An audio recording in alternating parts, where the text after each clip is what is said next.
Okay, this is part two of video 55B, I guess. Just some of the other reasons why do cult members not realise they're in a cult. They're obsessed with their mission. They're chosen by God. Oh, lucky them. As is their leader. It puts people in a strange mindset, the cult mindset. They think they're better than everybody else. They think everybody else needs to know about this mission to save the world or spread communism or whatever ideology it is.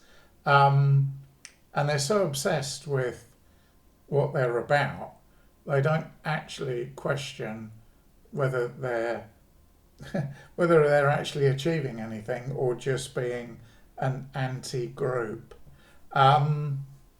There are people in cults that hate people who are anti their group.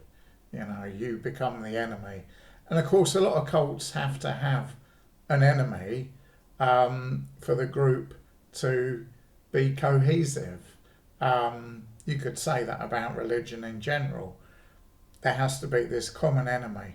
You know, there's a lot of hatred in cultic type groups to outsiders. But a lot of these cults aren't very good at explaining what the problem is. They just love to hate. You know.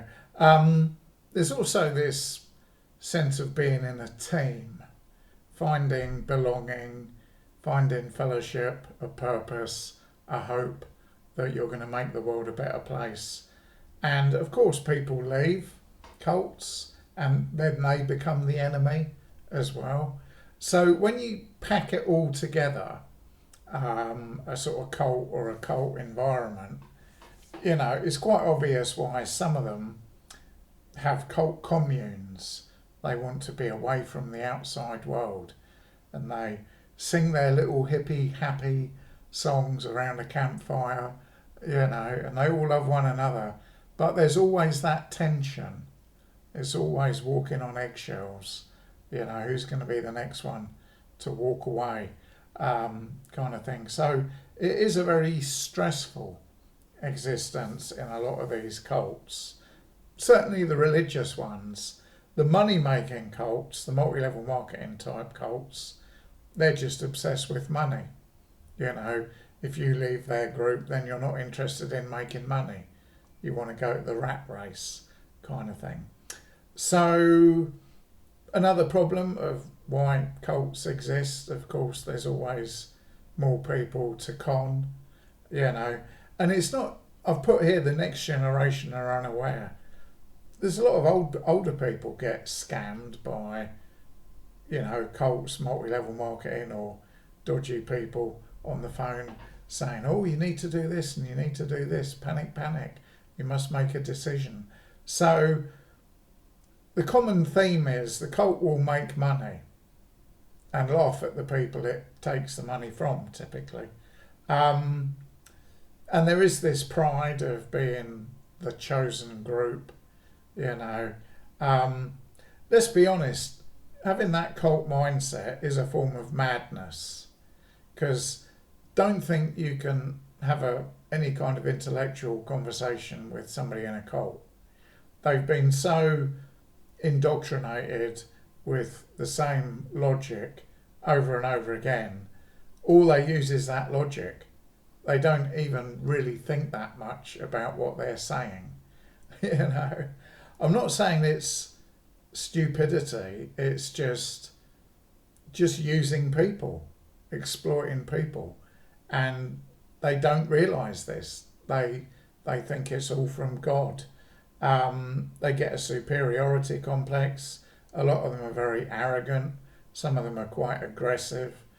You know, narcissism mixed in there as well. It's a mess, isn't it? A brood of vipers, the Bible uses. And there's also this pride that the group is doing more than other groups, so they deserve a better place in heaven, or the only place in heaven.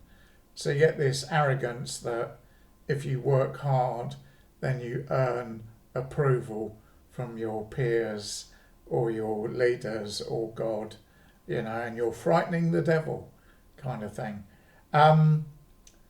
What I find amazing is they can spot these dynamics in other groups, but they don't see it in their own group. Never ceases to amaze me, that. So when you actually break it down, your group is doing the same as these other cults are doing. Different God, similar indoctrination, same result. Too blind to see. And as I said in the previous video, it's not about, a lot of these cult members can do very well, in relationships, in work, making money, whatever, sports, and yet they're in a cult. I think back when I was in a cult, there were quite a lot of successful people, and you'd assume, oh, well, if somebody's successful, then they won't end up in a cult. Well, one or two things. They might run a cult, they might have no ethics, or there's other issues in their life that makes them vulnerable to recruitment. Just a short video, this one. There's so much to this. Why do cult members not realise they're in a cult? So many aspects to it. I've mentioned like being chosen, thinking you're better than everybody else. And if you think you're better than everybody else, you're not going to listen to them. And if you think your group is from God and the outside world is from the devil, again, you're not going to listen to people.